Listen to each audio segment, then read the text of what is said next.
रोमाना जी, अगर ऐसी डिबेट आपको करवानी है तो हम लोग को मत बुलाइए। आपको भी आनंद आ रहा तो बता दीजिए कि आपको आनंद आ रहा है विपक्ष को गाली दिलवाने में। ऐसी एंकर नहीं आए, उन्होंने तो इस्लामाबाद लाहौर सब कब्जा के यहाँ नोएडा स्टूडियो में डाल दिए थे। मत जाइए उस पर। चेहरा आपने भी कब्जा रखा होगा पाकिस्तान का। वापस आता हूं, ये पूरी विदेश नीति फेल हो गई। एक पड़ोसी आपके साथ नहीं खड़ा था। अमेरिका आपको ऐसे ट्रीट कर रहा है जैसे बच्चे हैं हम। मुझे क्रेडिट नहीं चाहिए। पिक्चर चालू करो बे। मैं सर आलोक जी आपसे ये जानना चाहती हूँ कि राहुल गांधी जो कहते हैं कि साहब हमले की शुरुआत में पाकिस्तान को जानकारी देना अपराध, आप मुझे बताइए कि अपराध क्या हुआ इसमें, ये बताइए ना आप। चलो भाई देखो अब मैं क्या कर, अभी पता चले। आप दुश्मन को पहले ही बता रहे हैं कि हम आपके ये 10 ठिकाने हैं, ये आतंकवादी ठिकाने हैं, हम इनके ऊपर अटैक करेंगे। मतलब पाकिस्तान तो आतंकवाद चाहता ही नहीं है। पाकिस्तान तो खुद ही चाहता था आतंकवाद मर जाए। ये भारत सरकार की सोच है, उसका इंटेलिजेंस लेवल है। ये तो सर अब आपने देखिए मैं आपके बीच में नहीं बोला।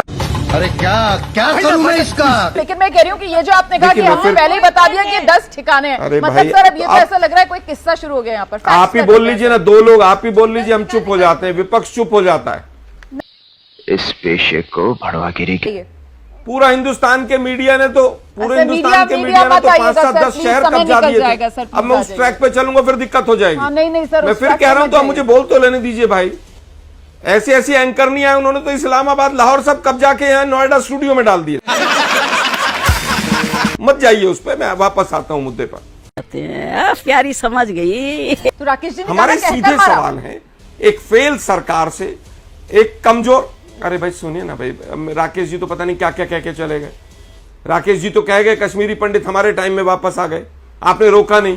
किसकी सरकार थी केंद्र में जब कश्मीरी पंडित वहां से भगाए गए? और 11 साल में कितने कश्मीरी पंडित वापस चले गए? आप एक बार सवाल पूछ लेते। लेकिन दिक्कत है, एक शहर आपने भी कब्जा रखा होगा पाकिस्तान का। वापस आता हूं, देखिए जिम्मेदारी सारी पाकिस्तान की है। उन्होंने उसने लंबे चौड़े आतंकवाद सवालों फैला की दिया। लिस्ट आपके सामने रखी थी। 1971 में वो जमीन का लेकर भी सवाल उन्होंने पूछा था, शिमला एग्रीमेंट। राकेश जी हैं सर? उत्तर तो देने दीजिए जी, उत्तर तो दे देने दीजिए। 71 में सबसे पहला काम यह था कि बांग्लादेश को एक अलग देश पाकिस्तान भी माने। सबसे पहला काम था ये, यूएन भी माने और पूरा विश्व माने। सबसे पहले इंदिरा जी ने वो काम कराया। आज के ये टटूरे भटूरे सब लोग व्हाट्सएप यूनिवर्सिटी का ज्ञान लेके इंदिरा जी पे सवाल उठाना शुरू कर देते हैं। दुर्भाग्य ये है कि इंदिरा गांधी जिनको हिंदी में लिखना नहीं आता वो सवाल उठाते। सही पकड़े हैं।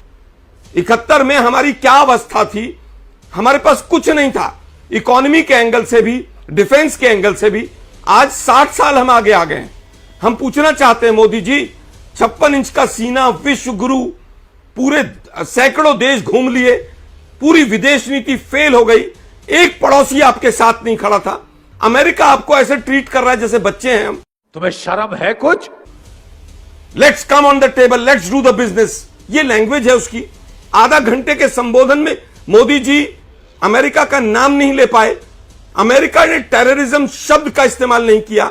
और हम कह रहे हैं साहब हम तो मानवता के आधार पर, संप्रभुता के आधार पर, सही बात। रोज कहते थे पीओ को कल ले लेंगे, परसों ले लेंगे। ले लो भाई, किसने मना किया है? यूएसए ने आतंकवाद शब्द का इस्तेमाल नहीं किया। अगले दिन पैसा दिलवाया पाकिस्तान को, तीसरे दिन युद्ध से बचाया। और माई डियर डोनाल्ड ट्रंप हो रहा है, माई डियर फ्रेंड, नमस्ते ट्रंप हो रहा था। मुझे लगता है कि विदेश नीति बिल्कुल गड्ढे में जा चुकी है।